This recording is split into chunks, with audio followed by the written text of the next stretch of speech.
ముక్కోటి ఏకాదశి నాడు మీరు చూడండి, తిరుపతి పట్టదు, శ్రీశైలం పట్టదు, భద్రాచలం పట్టదు, దేశంలో ఏ గుమ్మమో పట్టదు, మొత్తం అందరూ అక్కడే ఉంటారు. ఆ రోజు మహాపుణ్యం చేసిన పాపాలన్నీ పోతాయి. అంటే అన్ని పాపాలు చేశాడనమాట ఈయన.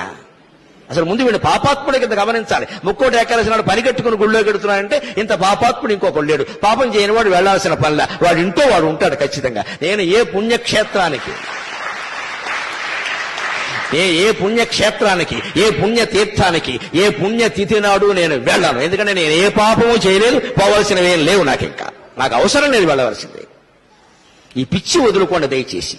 ఎందుకంటే ప్రమాదాలు అక్కడే జరుగుతున్నాయి. ఒకే క్షేత్రం, ఒకే రోజు, ఒకే సమయం. గోదావరి పుష్కరాల్లో 30 మంది ఎందుకు చచ్చిపోయారో అందరికీ తెలుసు. అదే రోజు, అదే ముహూర్తం. అంటే అవి అలాగే జరుగుతాయి. ఏమిటా పిచ్చి, ఏమిటా వెర్రి? ముక్కోటి ఏకాదశి నాడు పెడతారా? మర్నాడు వెళ్ళండమ్మా, 3 రోజులు అయ్యాక వెళ్ళండమ్మా. విష్ణుమూర్తి ఏమైనా కోప్పడతాడా? ఉత్తర ద్వారం నుంచే వెళ్ళాలి, తలుపులు బద్దలైపోవాలి.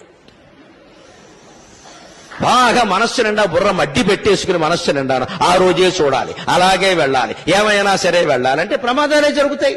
చివరికి ఏమవుతుంది? ఈ ప్రమాదం వల్ల హిందూ ధర్మానికి నష్టం, దేవుడి మీద దుష్ప్రచారం జరుగుతుంది. ఇతర మతాల వాళ్ళు అరుసుగా తీసుకుంటున్నారు. మీ మతంలో ఏం జరుగుతుందో చూడండి అంటే వాళ్ళకి జవాబు చెప్పలేకపోతున్నాం మనం.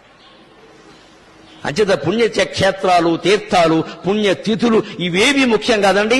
శరీరాన్ని మించిన క్షేత్రం లేదు, మనస్సును మించిన తీర్థం లేదు. సత్ప్రవర్తన కలిగి ఉంటే నువ్వే ఒక పుణ్యక్షేత్రం, నీకు నువ్వే ఒక పుణ్యతీర్థం.